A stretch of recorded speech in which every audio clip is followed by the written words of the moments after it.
सोने की ज्वेलरी, इन्हें खरीदते वक्त एक्साइटमेंट इतनी ज़्यादा होती है कि कई बार हम ये भी भूल जाते हैं कि हमारे साथ धोखा भी हो सकता है, खासकर हम यंगस्टर्स के साथ, क्योंकि हमें हर चीज़ की जल्दी होती है। कोई अच्छा डिज़ाइन दिखा, बस बिना सोचे समझे परखे उसे खरीद लिया। ये भी नहीं सोचा कि जो सोना हम खरीद रहे हैं असल में वो है कितना सोना। तो पैसा वसूल के इस एपिसोड में बात इसी पर कि सोना को परखने का पैमाना क्या है और इसका पूरा हिसाब किताब क्या कहता है।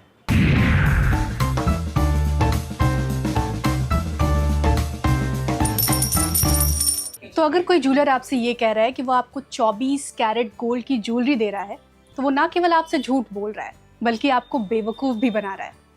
सही कह रही हूँ? जी, 24 कैरेट में ज्वेलरी कभी भी नहीं मिलेगी आपको, सिर्फ बिस्किट्स या कॉइन्स मिलेंगे।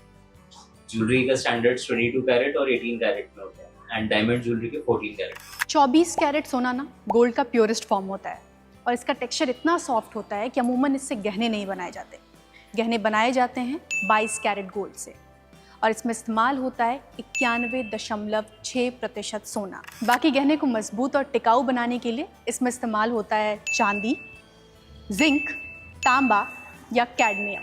तो सोना खरीदने से पहले ही तय कर लें कि आपको कितने कैरेट का सोना खरीदना है, क्योंकि कैरेट पर ही निर्भर करता है कि आपके सोने की क्वालिटी और उसकी प्राइसिंग होगी कितनी। जितना ज़्यादा कैरेट का सोना होगा उसकी प्राइसिंग उतनी ही ज़्यादा होगी। सोना खरीदते समय उसकी क्वालिटी पर ज़रूर गौर करें। अच्छा हो कि हॉलमार्क देखकर ही खरीदें। हॉलमार्क एक तरीके की सरकारी गारंटी होती है और इसे देश की एकमात्र agency bureau of Indian standard यानी BIS करती है। इसका फ़ायदा ये होगा कि जब आप सोना बेचने जाएंगे तो किसी तरीके का डिप्रिसिएशन कॉस्ट नहीं कटेगा, यानी आपको सोने का पूरा दाम मिलेगा। अब मैं आपको बताऊंगी कि हॉलमार्क होते क्या हैं।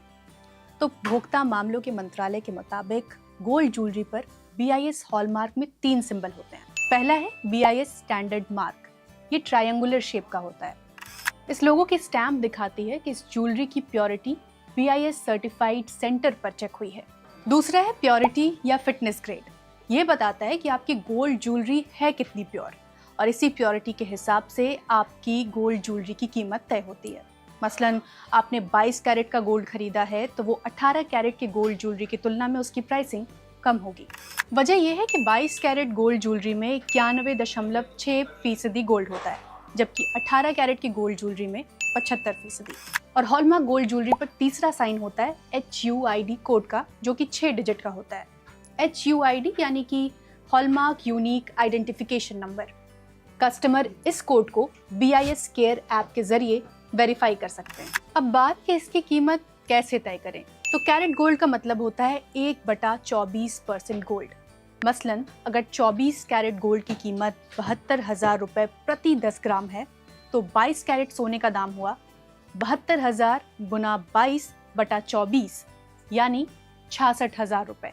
तो इसी तर्ज पर 18 कैरेट और इससे कम कैरेट के गोल्ड का दाम आप खुद निकाल सकते हैं।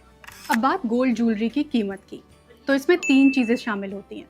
एक तो गोल्ड की कीमत, दूसरा मेकिंग चार्जेस और तीसरा GST। मान लीजिए कि 10 ग्राम 22 कैरेट गोल्ड की कीमत है 66,000 रुपये। आप 12 ग्राम की गोल्ड चेन खरीदना चाहते हैं तो इसकी कीमत क्या होगी? तो 1 ग्राम गोल्ड की कीमत हुई 6,600 रुपये। 12 ग्राम गोल्ड की कीमत हुई 6,600 गुना 12 यानी 79,200 रुपये। अब माना ज्वेलर के मेकिंग चार्जेस 10% हैं तो ये हुए 7,920 रुपये। अब गोल्ड चेन हो गई 79,200 प्लस 7,920 रुपये यानी 87,120 रुपये। इस पर लगेगी 3% की GST यानी 2,613 रुपये 60 पैसे। तो आपको जो फाइनल बिल मिलेगा वो होगा 89,733 रुपये 60 पैसे का। जाहिर है ये 60 पैसे ना तो आपके पास होंगे, ना ही ज्वेलर आपसे मांगने की जिद करेगा। तो आपको फाइनल पेमेंट करना है 89,733 रुपये। पैसा वसूल के इस एपिसोड में इतना ही।